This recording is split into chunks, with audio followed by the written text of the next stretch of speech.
India today की 2 अप्रैल की news के अकॉर्डिंग गौतम अदानी एशिया के सबसे अमीर आदमी बन गए, यानी उन्होंने मुकेश अंबानी को भी पीछे छोड़ दिया।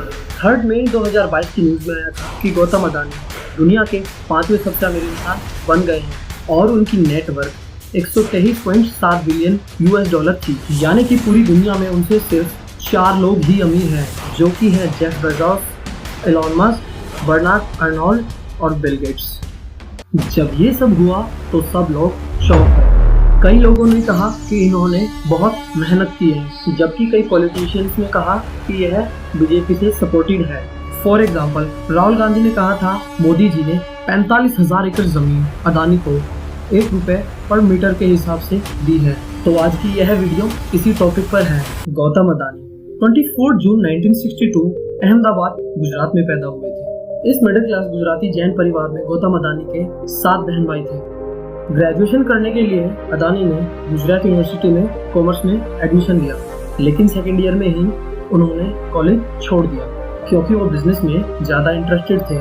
यस, अदानी भी बिल गेट्स और मार्क जुकरबर्ग की तरह एक कॉलेज ड्रॉप आउट है। इसके बाद अदानी नई अपॉर्चुनिटीज़ के लिए मुंबई आ गए और वहाँ पर उन्होंने एक डायमंड की शॉप में नौकरी कर ली, लेकिन उन्हें यह पता चला कि इस नौकरी से वह बड़े आदमी नहीं बन सकते। इसलिए उन्होंने अपना एक नया बिजनेस स्टार्ट करने का सोचा और पिछली नौकरी का धंधा समझकर जावेरी बाजार में डायमंड ब्रोकरेज की शुरुआत की। इस बिजनेस में भी उन्होंने थोड़ी अच्छी अर्निंग करी। फिर 1981 में गौतम अदानी के बड़े भाई महासुद भाई अदानी ने अहमदाबाद में प्लास्टिक फैक्ट्री खरीदी और गौतम अदानी को कहा कि तुम यहाँ आ जाओ और ऑपरेशंस को मैनेज कर लो, और यहाँ पर उन्हें अपनी पहली अपॉर्चुनिटी मिली।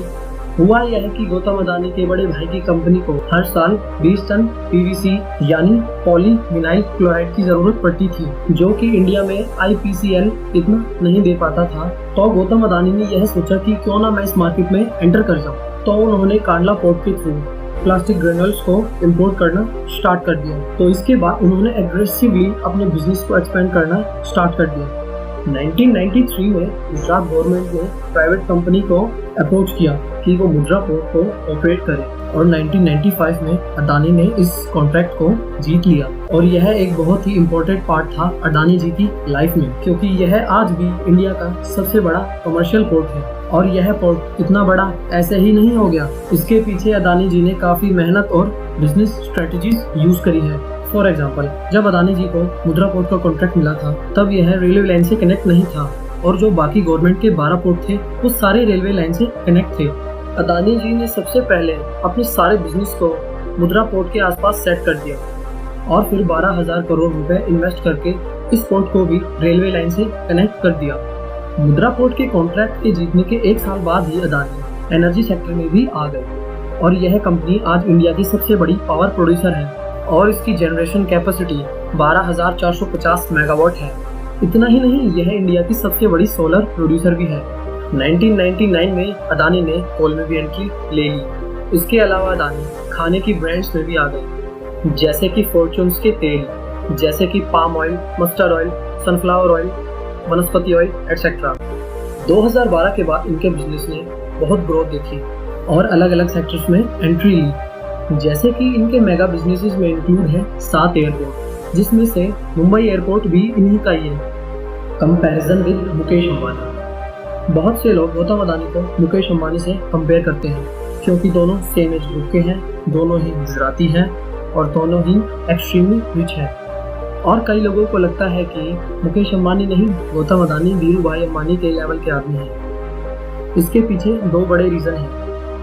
1, गौतम अदानी धीरू भाई अंबानी की तरह फर्स्ट जनरेशन एंटरप्रेन्योर है, क्योंकि इन्होंने अपनी पिछली पीढ़ी के बिजनेसेस को आगे नहीं बढ़ाया, बल्कि सब कुछ अपने दम पर खड़ा किया है। दूसरा, जैसे धीरू भाई अंबानी ने पहले यमन में काम किया, फिर इंपोर्ट एक्सपोर्ट के बिजनेसेस को स्टार्ट किया और फाइनली टेक्सटाइल मिल ओपन की, जिससे अंबानीज की मेन ग्रोथ हुई, जिससे वह रिलायंस पावर, पेट्रोकेमिकल्स, गैस में एंट्री ले पाए। ऐसे ही गौतम अदानी एक बिजनेस में नहीं रुके और वह अपने बिजनेस को एक्सपेंड करते रहे।